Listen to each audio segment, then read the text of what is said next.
Tour de France is back. We are here in Lille for the 2025 Grand Depart. I've got my weighing scales, I've got my vernier calipers, my tape measure. Let's go hassle some teams.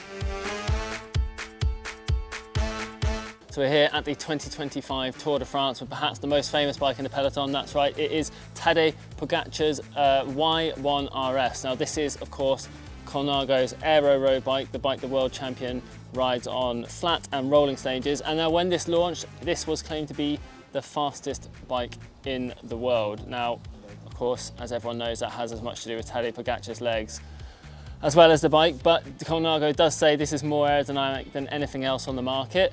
It has a bayonet fork up front, so you see the fork kind of goes up through into the head tube, and then it has this little fairing out front which tapers down into a really narrow area at the front just to make it cut through the wind that little bit more easily. It has got this super deep fork legs here with the straight cut-offs at the bottom. Nice deep down tube flowing into an Aero water bottle cage, which is branded Elite, which sponsors the team. And then at the rear of the bike, you can see this incredibly, I guess it's like an almost divisive seat tube arrangement with the way it hugs the rear wheel, and then it comes to the sort of aerodynamic seat stays and then swings forward towards where the seat post meets the horizontal top tube up there. Now, I don't know how everyone else feels. I think it looks a little bit funny, but I don't mind it. It's kind of growing on me. I think Tadej Pogačar can pull it off. Elsewhere on this bike, of course, we've got this kind of gull wing style handlebar, which is integrated with the stem. It kind of comes out in two independent strands up here and then rises up slightly from the top tube to give a little bit more reach. Pogačar runs just a single 5mm spacer under there, and then in between the bars he's got this really nice little 3D printed integrated mount for his bike computer, which is a Wahoo Element Bolt, which is a slightly smaller one. Just as on his Colnago Y1RS, which we have also filmed here, Pogačar of course has a Shimano Di2 R9200 group set with carbon tie chain rings. He also has little sprint shifters just on the inside of his handlebars there, so he can sprint whilst using the drops. In terms of gear ratios and crank lengths, Pogačar is running 55 40 tooth chain rings up front with a wide 11 to 34 tooth cassette out back, and he is also running 165mm cranks on this. Now when we measured his V5RS, it had a 36cm wide bar with a 130mm stem. It's going to be tricky to measure the stem on this because of the way it's integrated, but I would imagine the setup is basically going to be identical. One area where this bike is different is with the MV SES 4.5 wheels. Now these aren't the Pro versions, these are the slightly wider standard versions, so of course they are still a very premium wheel set. And on these rims, they are using the new Continental Archetype tyres, which are a 30C tyre designed specifically for wide rims like this. Kind of bridge between the GP5000 STR, the kind of standard all-round road racing tyre, and then the lighter but narrower 28 GP5000 TTTR, which can no longer be used on these wheels because of the latest ETRTO and UCI regulations. In terms of extra little details on this bike, he does have a 3D printed Physique saddle, which I believe is custom made to his specific rear end. And then they also have nice little details like a Bacone bottom bracket with his little Mini Hulk logo laser etched on, as well as a direct mount derailleur hanger at the rear.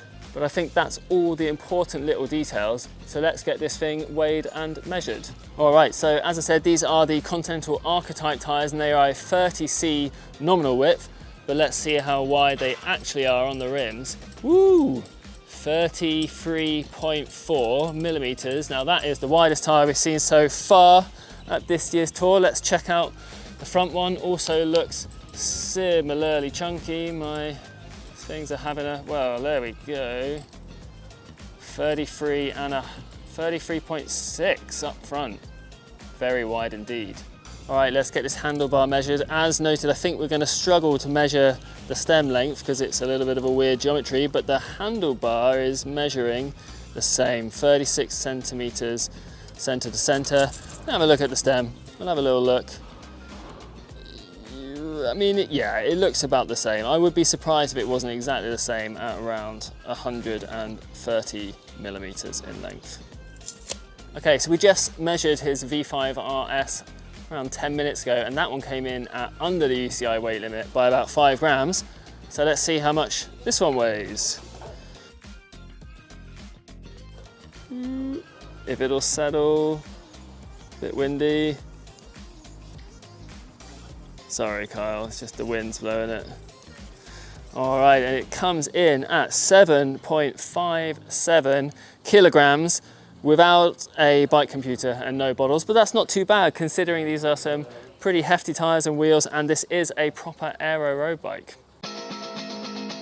We're here with the Van Rysel RCR F of Austrian rider Felix Gall, and as you can see, this is the team's proper aero road bike. Now, when Van Rysel first came into the World Tour with their RCR Pro, they launched a kind of all-rounder, almost Tarmac SL8 style, lightweight aero bike, but as you can see, this one has had a full aero makeover with a really deep fork, deep head tube, and then deep tubes all over the bike. Now, according to the brand, that saves around 13 watts at 45 kilometers per hour, which is a pretty big gain, and especially at those speeds, like the guys are going to be doing those speeds on a regular basis here at the first week of the Tour de France.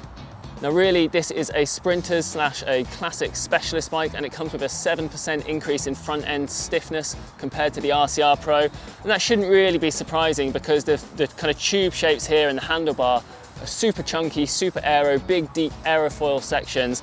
And obviously that is going to add, all that carbon is going to add to the stiffness of the front end.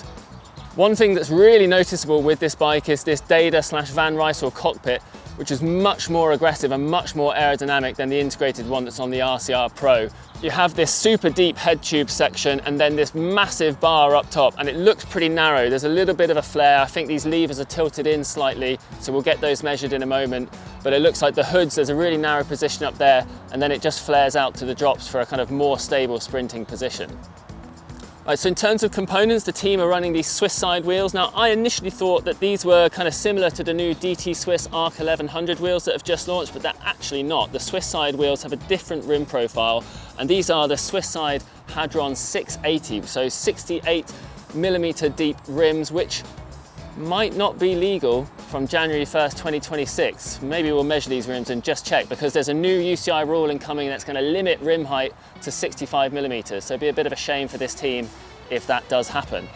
Up front though, they've got a Conti 1111 Aero front tyre and then a GP5000 STR at the rear. I did ask the team, they will be running TTTR time trial tyres on certain stages and for certain riders, but as this is Gall's number 2 bike, obviously it's not going to have the kind of low mileage TT tyres on it.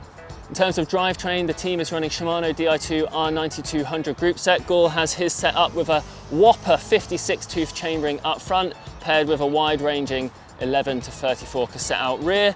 They are running Look, and one little extra detail that we often see with teams running Shimano power meters is this K-edge chain catcher slash power meter magnet, which is just there obviously to, catch the chain in case of any shifting issues, but also to provide a cadence magnet for the Shimano power meter, which is one of the rare power meters available that still requires a magnet. Most power meters these days measure cadence via accelerometers.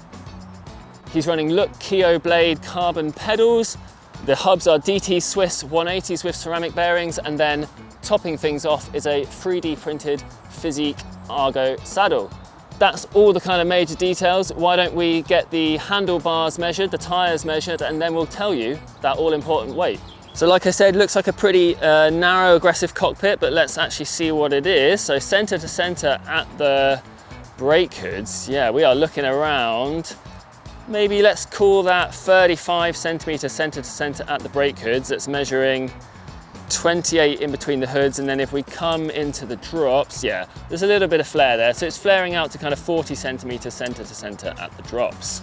Then in terms of stem, it's kind of tricky, don't know exactly where the bolt is, but if we say it's around here, that looks like a 14 centimeter stem to me, so pretty aggressive cockpit there. All right, so he's got a 28C tire on the rear, but it looks quite chunky on these rims. Let's see exactly what it comes up as. So that is coming up at, 31mm at the rear, and then let's go around to the front. This looks similar, a little bit narrower, 30mm. Not bad at all, and looks like I'm running low on battery. All right, so this is a size large aero bike, like I said, with a slightly heavier GP5000 STR tires, but let's see how much it weighs. Well, I can tell you that it's not light, and it's coming in at 8.065 kilos. So yeah, definitely not light, but I'm sure it's pretty fast, and it's going to be pretty fast in that opening stage.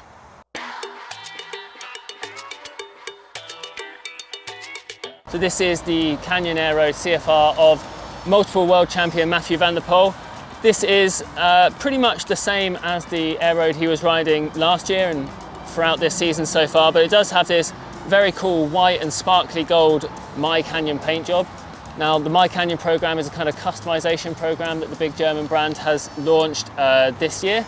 Basically allows you to select a certain level of paint job customization, kind of spec changes, that sort of thing. So when you order your bike, you no longer have to just have that stock option that you always had. You kind of get a few custom options. Now, of course, costs a little bit of extra money. There are some upcharges for the various different paint jobs. This is probably one of the more expensive ones, given Van der Poel's got it, but you can go on canyon.com and find out for yourself. The only thing that you probably won't be able to get is this pro spec only kind of negative 17 degree stem on the handlebar. The standard ones have a kind of more like a -8 degree stem.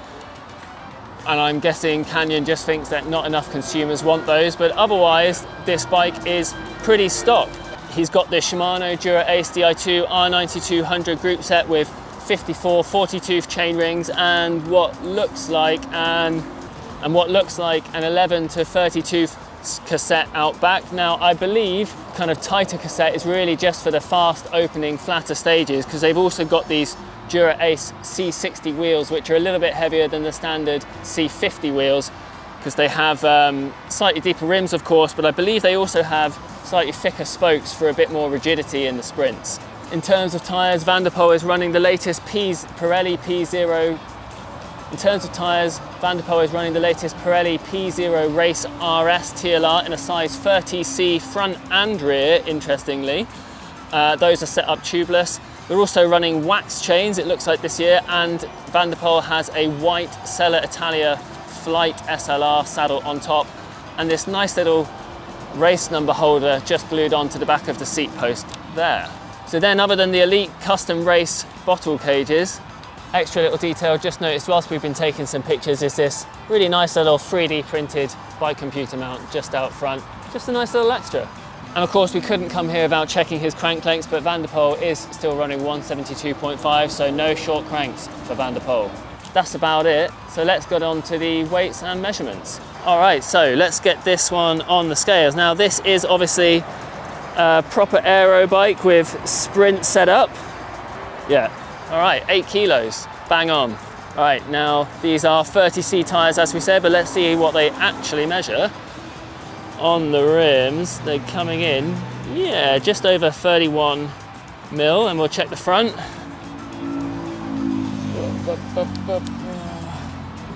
Yeah, basically about the same, 31 and a half.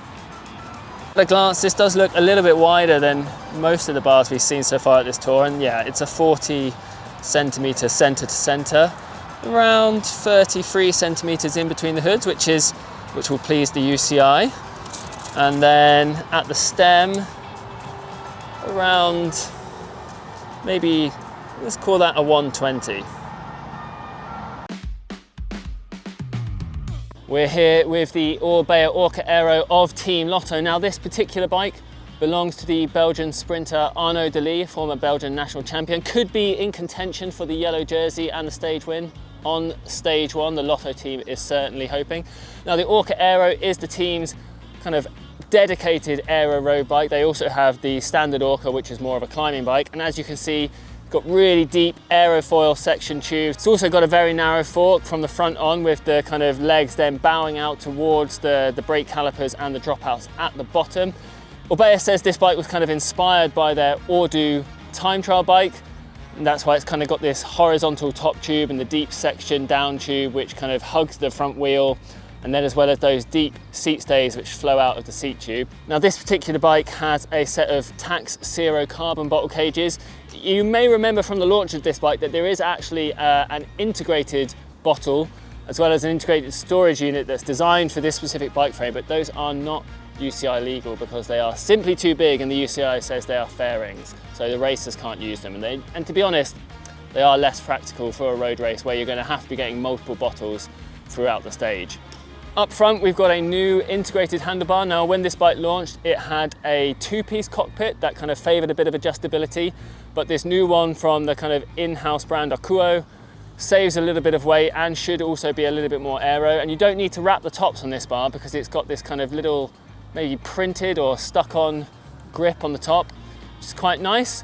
It looks like this is a fairly narrow bar, not super narrow. We've certainly seen narrow on this tour, and it may also have a little bit of flair at the drops. Also from Aeroad are these new wheels. Now, these are the RA57 limited wheels, and they're wrapped with Vittoria Corsa Pro wide rim optimized tires. Those are the 29C. We've also got these really nice little kind of titanium looking hubs. I would suspect they're not titanium because that would be far too expensive, but they do look very nice, and they also have these lightweight Galfa rotors, also saving a little bit of weight. Of course, we will get it on the scale shortly. Now, in terms of group set, Lotto are running Shimano's latest Dura Ace Di2 R9200 group set, except they have the FSA Powerbox Team Edition power meter, which has carbon cranks, and Arnaud Delis is running 54 40-tooth chain rings paired with a tight, and these are actually quite rare to see these days, 11 to 30-tooth cassette out back. Now, of course, you won't need the gearing range of an 11 to 34 in the flat opening stage of this year's race, but it is still quite rare to see these tight cassettes these days because obviously with 12 speeds, the 11 to 34 doesn't have big jumps between the gears anyway. It's kind of interesting to see.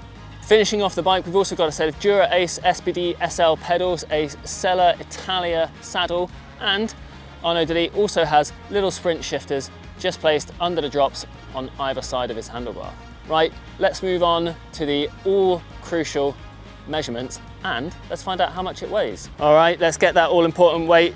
Just before we do it though, also worth noting that Arnaud Delis' crank length is 172.5 millimeters, so he's not going shorter, unlike a lot of people at this year's tour.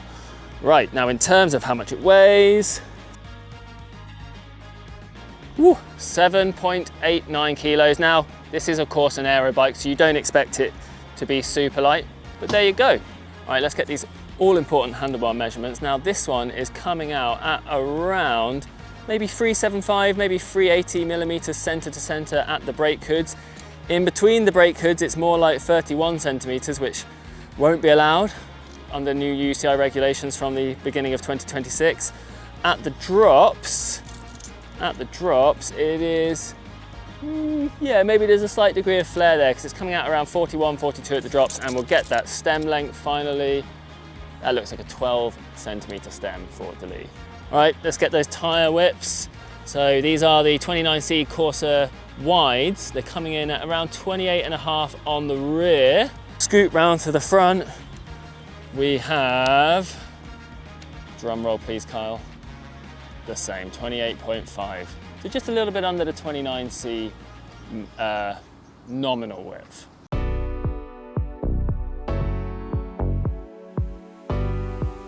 All right, now we are here with the gold Specialized Tarmac SL8 of course, the double Olympic champion, Remco Evenepoel. Now, this is the same Specialized Tarmac SL8 he's been riding for a couple of seasons now, but of course there are some new updates for the 2025 Tour de France. One is this beautiful gold paint job, which obviously pretty difficult to pull off if you're not an Olympic champion, but for Remco Evenepoel, looks pretty good.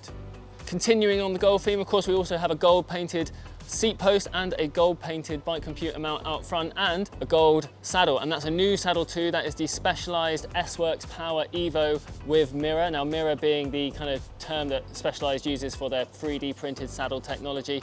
As always with these things, the kind of goal is to reduce soft tissue pressure, and Specialized says it's around 28% less soft tissue pressure on the nose compared to the standard foam padding on a power saddle. So that's pretty impressive and should help the Evenepoel and the rest of his teammates be pretty comfy over 3 weeks. Now, on this bike, there are a few new bits that Remco didn't have last year, such as these Rival Rapide CLX3 wheels. Now, these are the new lighter versions with a slightly deeper 51mm front rim and the slightly shallower 48mm rear rim. Now, Specialized says that's because the front wheel takes the bulk of the aerodynamic benefits, whereas the rear wheel can be slightly shallower to save weight.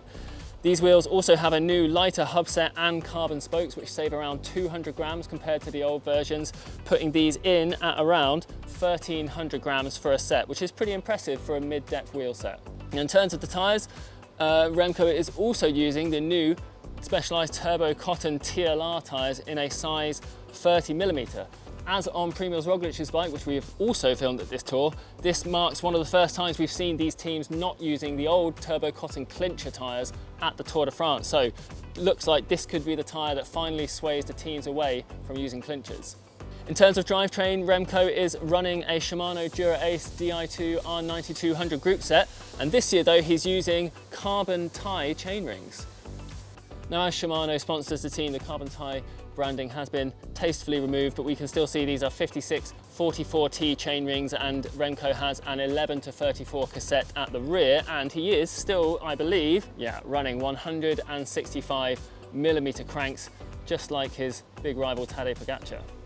So finishing the bike off, he has a set of Shimano Dura-Ace SPD-SL pedals, as well as the Roval Rapide cockpit up front, with what looks like a pretty narrow width, but let's measure it and find out.